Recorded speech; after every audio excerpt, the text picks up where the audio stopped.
We Can Do It, and we will be discussing conflict. Conflict occurs when members disagree over two or more options that a group can take in trying to make a decision, solve a problem, or achieve a goal.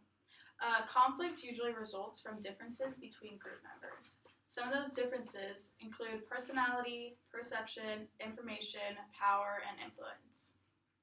The way we can resolve conflict could be exploring the issues, starting a conversation, find common grounds, discover solutions, and making the process visible.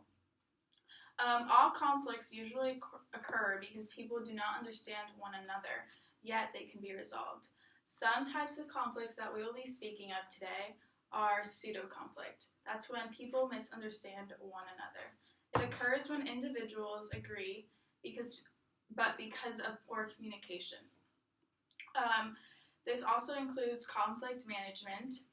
Another type of conflict is simple conflict, when people disagree about issues. This occurs when each of two individuals knows what the other wants, but neither can achieve a goal without preventing the other from achieving one. Another conflict that we will be speaking of is ego conflict, when personalities clash. It occurs when individuals become defensive about their positions because they think they're being personally attacked. This also can occur because of conflict management. May and Colin will also be showing presentations including these conflicts. So I'm going to talk about conflict and culture in small groups. So there are individualistic and collectivist approaches to conflict management. Some are high context people and some are low context people, so their approaches to conflict are very different. The high context people take what people say as very literal, and low context people take it as not so literal. One of the conflict management styles is how concerned you are for other people. So if you're very concerned with the other group members, you're more willing to resolve conflict. And then how concerned you are for yourself. If you have such as something like a group grade, you're going to be concerned with everyone, including yourself. And non-confrontational, so these type of group members avoid conflict at all costs. Some group members can be controlling. These people are very competitive. They're trying to be the best in the group. Some people can be very cooperative, and these people are very accommodating to the needs of the other group members. Some people also can be very collaborative.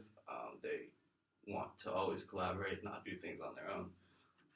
Now I'm going to talk about some conflict management, the principles and skills of conflict management. So you want to separate the people from the problem. You want to isolate the problem. It's not necessarily the people that are involved that create the problem. And you want to focus on the shared interests of the group, such as a task, relational, or social goal. So you can generate a lot of options to solve problems. When people are not cooperative, you can manage their emotions. You can describe what is upsetting you as a group. Disclose your feelings to the person in conflicts with. Return to the issue of contention. And pseudo-conflict is a conflict or situation where the people are actually in agreement, but perception and misunderstanding prevents them from seeing that they're in agreement. So these three are going to be doing an example of pseudo-conflict, and Ari's going to act as Kim, May's going to act as Courtney, and Colin's going to act as Scott. So, when are you going to get your nails done? I'm thinking about this Thursday, but I have to take the kids to school. Okay, well, let me know when you decide to go, because I really need to get mine done. Yeah, haven't you been really busy lately with all these meetings? Yeah, I actually wanted to talk to you about that. I don't think I want to involve Scott in my video game. Why not? Well, he's never around. I don't like the way he treats you. He's just very irresponsible, and I just don't think he'd be a good figure for the game. Wow. I haven't really thought about this. I will get back to you on my feelings. Okay, well, don't let him know yet, because I want it to, keep it on the down low. I just wanted to, let you know before I made my final decision. Yes, of course. Oh, hey, Scott. Oh, hey, Courtney. Hey. Kim. I actually have a meeting to get to, so I'll see you guys later. See ya. And are you guys working on the game? Yeah. So I'm not supposed to tell you because Kim doesn't want you to know yet. She's still considering and debating whether you should be in the video game or not. She said that you aren't ever around the house, like you never watch the kids. Like over the last 3 weeks, you haven't even taken the kids to school, and it's Rain's birthday coming up, and you haven't planned the birthday party yet. I've been planning all day. I was literally home last night. I was eating Okay, dinner but with that's you why guys. Kim doesn't want you in the video game. But I because mean, you I never, understand. you I've don't been even show up contributing to the as house much and as I can. It just doesn't make sense. I mean, I don't have enough time to take the kids to school. Well, what are you every day. doing? You don't have a job, Scott. I try to drive around. What? I know that's a hobby, and I support you for your hobbies and So everything. now these two will be giving an example of ego conflict, and May will be Kendall, and Colin will be Kylie. So Kylie, you've heard that I got into the Victoria's Secret fashion show, and I'm allowed to invite 10 guests. Yeah, and you're definitely going to invite our dad, Caitlin, right? I'm thinking of not because What? But he's our.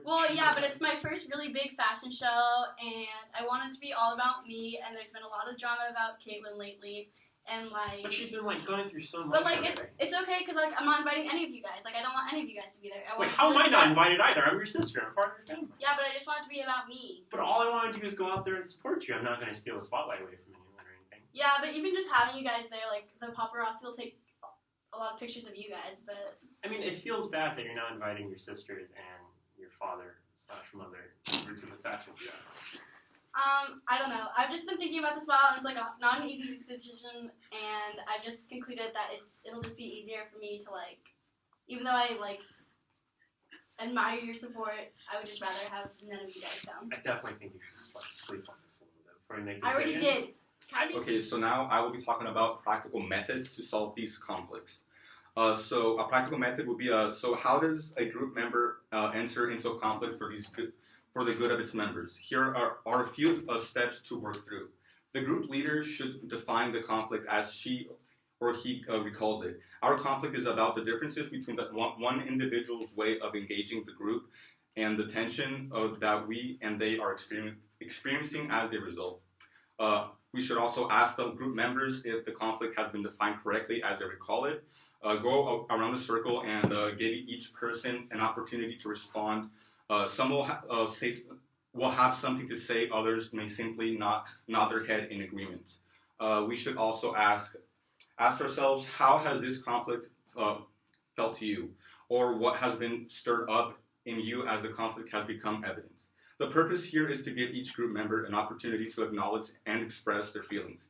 There is no right or wrong answer here. Silence or withholding does not support the conflict resolution process, so encourage everyone to speak.